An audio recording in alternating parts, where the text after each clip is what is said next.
I was out cold, sprawled across my bed with the soft hum of the apartment's anti-gravity lights bouncing off the walls, blissfully unaware that my most personal asset had decided to make an unannounced appearance. The soft whoosh of the door opening barely registered in my dreams until a shadow fell across my chest. My eyes fluttered open, half blinded by the sudden brightness, only to land on the alien maid frozen in the doorway. She was a vision of efficiency gone wrong, silvery skin shimmering like liquid metal, uniform crisp and slightly too tight, eyes wide with what I quickly identified as either horror or fascination. Probably both. The first words out of my mouth were a pathetic, groggy, morning? She didn't move. She didn't blink. She just stared. My heart did that thing where it decided to audition for a drum solo. I followed her gaze downward, and my brain, in its infinite wisdom, realized the obvious.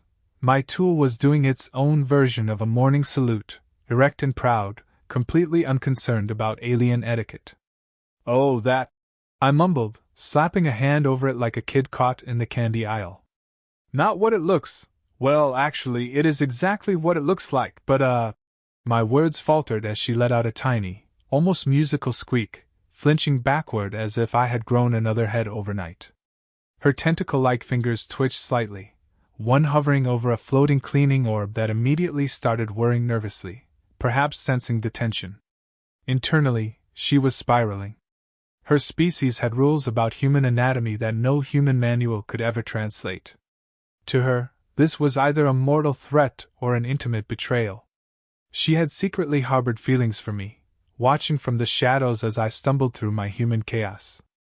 And now she was seeing me at my most vulnerable, and unshaven, apparently. Her face flushed an iridescent pink, which in alien terms meant emotional meltdown in progress. I can explain. I tried again, but it came out as a squeak, more embarrassing than any explanation could possibly rectify. She tilted her head, one brow arching in that way only an alien could manage, the equivalent of crossing human arms while hiding multiple layers of judgment. I could almost hear the gears turning. She was deciding whether to lecture, flee, or throw something at me, probably in that order. My attempt to sit up only made things worse. The blanket slid down in protest, leaving me even more exposed, and her tiny gasp sounded like a siren in my skull. She flailed, almost tripping over her own legs, desperately trying to maintain professionalism while simultaneously judging every inch of me. Her internal monologue must have been a masterpiece of jealousy, disbelief, and reluctant desire. My mind, being entirely unhelpful, only added, maybe she thinks I have a human rival. Then came the first passive-aggressive move. She swiveled elegantly and started rearranging the floating laundry pods mid-air, nudging my clothes ever so slightly out of reach. A tiny holographic sign flickered above the bed. Caution, exposure hazard. I blinked. She was already turning domestic chores into a full-blown battlefield, mixing romance, reprimand, and a subtle threat of humiliation. I tried to reach for my clothes. She darted forward, just fast enough to block my hand, eyes gleaming with a strange combination of frustration and affection. You really shouldn't leave these unprotected, she murmured, her voice trembling like a string about to snap, the perfect mixture of warning and teasing. I laughed nervously, scratching the back of my head. Right, lesson noted. Her gaze lingered a moment too long, and I could see the tiny sparks of irritation, or was it desire, flickering in the corner of her eyes. It was a war of tension, one she wasn't willing to surrender, and one I was too embarrassed to fight.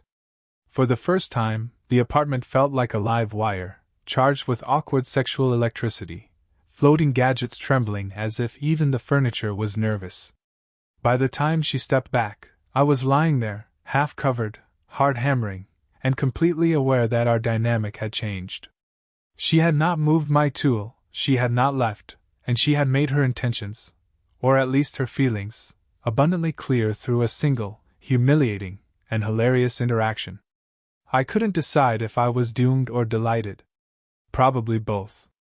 And as she floated back toward the door, leaving a trail of humming cleanliness and subtle sabotage, I realized I had just survived my first morning with an alien crush, and she had survived seeing more of me than any human had the right to. I barely had time to process the morning chaos before the apartment itself seemed to turn against me. My clothes had vanished from the usual rack, replaced by a floating laundry orb that hovered mockingly just out of reach. I squinted at it. That orb wasn't part of the standard setup. The alien maid had been busy while I was lying there, helpless and exposed. A tiny holographic note blinked above my bed.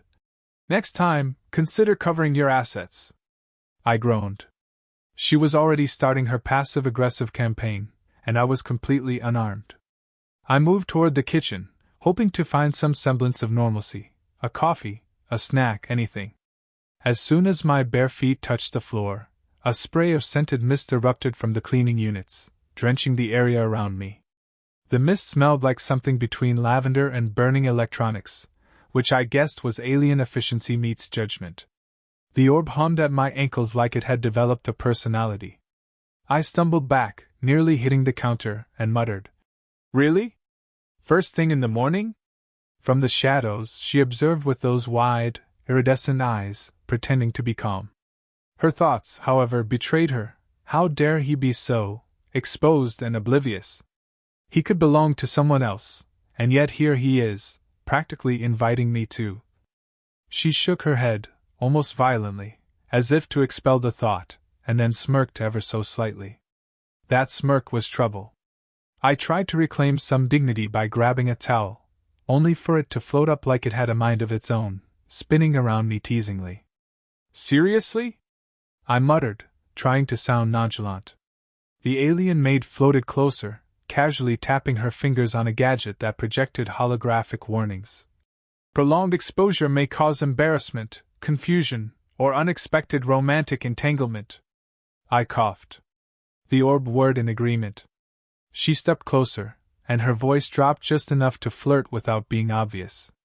"Humans really are delicate creatures, aren't they?" I froze, holding the towel like a shield.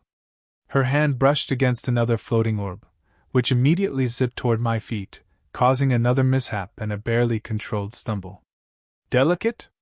Yeah, you could say that," I muttered, trying not to sound like I was admitting anything.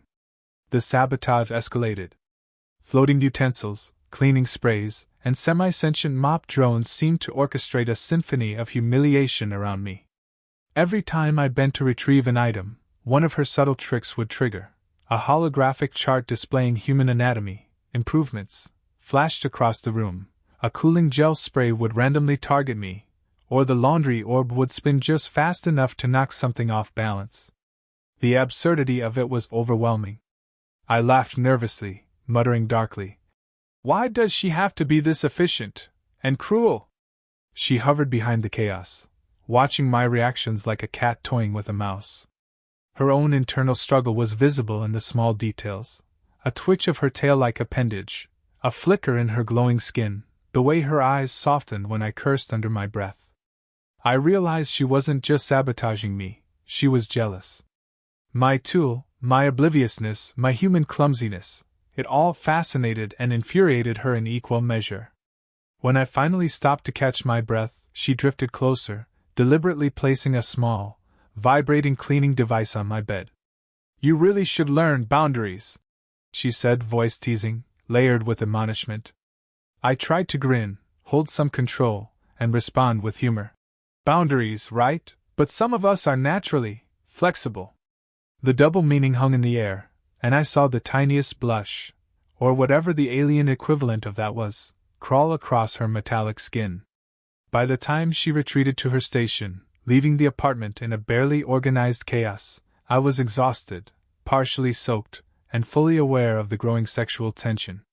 She had made it clear, she was involved, emotionally invested, and utterly ruthless when it came to expressing it through domestic warfare. Every floating appliance, every nudging orb, every teasing hologram was a reminder that she controlled the battlefield, and I was both the pawn and the target. I slumped against the counter, dripping, half laughing, half dreading the next encounter. This wasn't just a cleaning service. This was a full-scale, flirtatious, passive-aggressive assault designed to educate, embarrass, and maybe, just maybe, test the limits of my composure. And judging by the sparkle in her eyes, she was enjoying every humiliating second. The apartment had settled into an uneasy calm, floating orbs buzzing lazily like they knew something bigger was coming. I was drying off with the last of the mysteriously animated towels when she reappeared, hovering in the doorway with a faint shimmer of authority. Her expression was calm, almost clinical, but I knew better. The way her eyes lingered, the tiny twitch in her wrist, the almost imperceptible rise and fall of her chest, all screamed that she had plans, and they involved my anatomy. "Humans are complicated," she said, voice even but threaded with curiosity and a hint of frustration. I raised an eyebrow. "Complicated?" I asked, holding the towel like a fragile shield. "You mean like you're cleaning gadgets, or like me?" She gave a soft trill of a laugh, alien, musical, but unmistakably amused. "You. Entirely. Especially this." Her gaze dropped briefly, then darted away, flickering with embarrassment, or something darker. My heart did that familiar drum solo again, and I struggled not to drop the towel entirely. She floated closer, producing a small, holographic projection that displayed human anatomy in exaggerated, almost cartoonish proportions. "Let me explain how humans function," she said. "It appears there are elements you neglect." I leaned back instinctively, half to see the projection, half to avoid an awkward collision. "Neglect? You mean like hygiene or—" My voice trailed off as she tilted her head, clearly amused at my fluster. "Yes, hygiene, protection, exposure levels," she replied, pointing at the floating diagram with delicate precision. "You leave yourself vulnerable. And I cannot condone that." Vulnerable. The word felt loaded, dripping with alien judgment and unspoken innuendo. I tried to joke my way out. "Vulnerable, huh? I'd prefer versatile." The corners of her eyes flickered, a blush creeping across her metallic skin. The lesson escalated quickly. She summoned small gadgets that hovered, beeped, and occasionally nudged me toward the projection. Every time I shifted to dodge a flying tool, it somehow highlighted another embarrassing detail. "See here?" she said, gesturing to a glowing holographic measurement. "This reacts unpredictably. You must control it." I coughed, wishing I had taken up meditation. "Control it? Lady, this thing has a mind of its own." She blinked at me, head tilting like I'd said something profound, or profoundly stupid. "Precisely my point." Then came the double entendre avalanche. "Your reactions are inconsistent. And yet fascinating. I must understand." Her voice, calm and clinical, made my blood run hotter than any human instruction manual could account for. I shifted, tried to look nonchalant, failed spectacularly. "Fascinating, huh? I guess that's the human way." She let out a small trill of laughter, clearly enjoying my struggle. The floating orbs seemed to take cues from her mood, nudging, spinning, occasionally spraying cooling mist whenever I accidentally revealed more than intended. Every action, every movement, felt like a negotiation. I tried to learn from her lectures while simultaneously dodging embarrassment at every turn. She watched me intently, a mixture of jealousy and desire swimming in her glowing eyes. I realized that every mistake, every stammer, only fueled her amusement and her fascination. By the time the lesson concluded, I was exhausted, sweaty, and vaguely embarrassed, yet oddly exhilarated. She retracted the gadgets, her expression softening ever so slightly. "You are more complex than I anticipated," she murmured, hovering close enough that I could feel her presence without actually touching her. The sexual tension between us hung thick in the air, unspoken but undeniable, charged with both humor and a strange warmth. As she drifted back toward her station, leaving me to contemplate the absurdity of learning human modesty from an alien with a crush, I realized that our dynamic had shifted irreversibly. What had started as a humiliating morning exposure had transformed into a lesson in anatomy, embarrassment, and flirtation. Every glance, every gadget, every holographic chart had conveyed more than words could. And for the first time, I couldn't tell if I was the teacher, the student, or the unwitting participant in her very particular form of alien seduction. The apartment hummed with the aftermath of our lessons, gadgets floating lazily as if they were exhausted from orchestrating my humiliation. I was leaning against the counter, trying to piece together my dignity, when I noticed her hovering in the corner, arms crossed, eyes flickering with that iridescent glow that always meant trouble. She wasn't angry this time, not exactly. More like plotting something more personal, a blend of curiosity, desire, and passive-aggressive glee. "You really are difficult to manage," she said, voice low and playful. I raised an eyebrow. "Difficult or entertaining?" I asked, smirking, trying to regain some control over my pride. She tilted her head, giving me that dangerous alien smile that made me forget my own name. "Both," she admitted, eyes narrowing with a flicker of mischief. I realized then that this wasn't just about exposure or hygiene anymore. This was about us, her, me, and a tool that had become the silent instigator of every awkward heartbeat between us. Before I could answer, the first gadget, an overzealous cleaning drone, zipped toward me, its tiny arms flailing as if it knew it had a role to play in this escalating farce. I ducked, and in my panic, bumped into a floating orb, which knocked over a stack of holographic reports, sending charts of human anatomy spinning through the air like confetti at a festival. "Seriously?" I shouted, trying to regain composure while simultaneously dodging a spray of cooling gel. She floated closer, clearly enjoying the chaos she had orchestrated. "You should learn to respect the tools you possess," she said with a sly grin, voice smooth and teasing. My towel slipped again, and I yelped, scrambling to cover myself while she giggled, a low, musical sound that seemed to vibrate in the room like a tuning fork. "Respect? For a tool that's clearly in rebellion?" I shot back, trying to joke, failing spectacularly. She tilted her head, expression softening, the alien version of a wink. The chaos escalated further. Another cleaning drone swooped in, knocking over a container of scented gel, which exploded across the floor and caused the orbs to scatter. I ended up tripping over the spinning laundry orb, landing in a heap with half the gadgets buzzing around me like angry bees. She hovered above, hovering just close enough that I could feel her presence, eyes sparkling with amusement and something else. Affection? Desire? A combination that was nearly impossible to distinguish. "I see now, you truly are uniquely human," she murmured, floating down to my level with a casual grace that made my chest tighten. I coughed, trying to sound nonchalant, but the words came out as a squeak. "Uniquely human, huh? That's a compliment, I think." She laughed softly, the sound warm and teasing, and I realized she wasn't mocking me, at least, not entirely.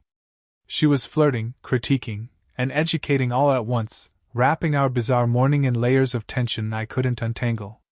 Then came the confession, delivered in the most alien way possible, a tilt of her head, a flicker in her iridescence, and a barely audible "I care more than I should." My stomach did a flip. "You care about me?" I asked, voice rough with disbelief and excitement. She nodded, expression calm but eyes sparkling with intensity. "More than the rules allow. More than I can admit openly." I swallowed hard, realizing that the entire morning of embarrassment, chaos, and flirtation had led to this, an acknowledgement that she had feelings, and that my exposed vulnerability had only made them worse. Or better. We both froze as one final floating gadget, an overly ambitious mop drone, zipped between us, bumping my shoulder and sending me sprawling into a pile of clothes. She burst into laughter, melodic and infectious, and I couldn't help but join in, half naked, drenched, and utterly defeated by charm and chaos. In that moment, everything was clear: the passive-aggressive sabotage, the anatomy lessons, the awkward tension, all of it was a convoluted dance of desire, humor, and reluctant affection. By the time the room quieted, we were both sitting among scattered gadgets, floating laundry, and holographic charts, exchanging glances that said more than words could. The tool, the very catalyst of this ridiculous morning, remained a silent witness to our awkward intimacy. And as she floated closer, brushing a stray lock of hair, or metallic equivalent, behind my shoulder, I realized one thing: our relationship was officially in uncharted territory, messy, hilarious, and irresistibly complicated. A perfect human alien disaster of laughter, tension, and adult mischief.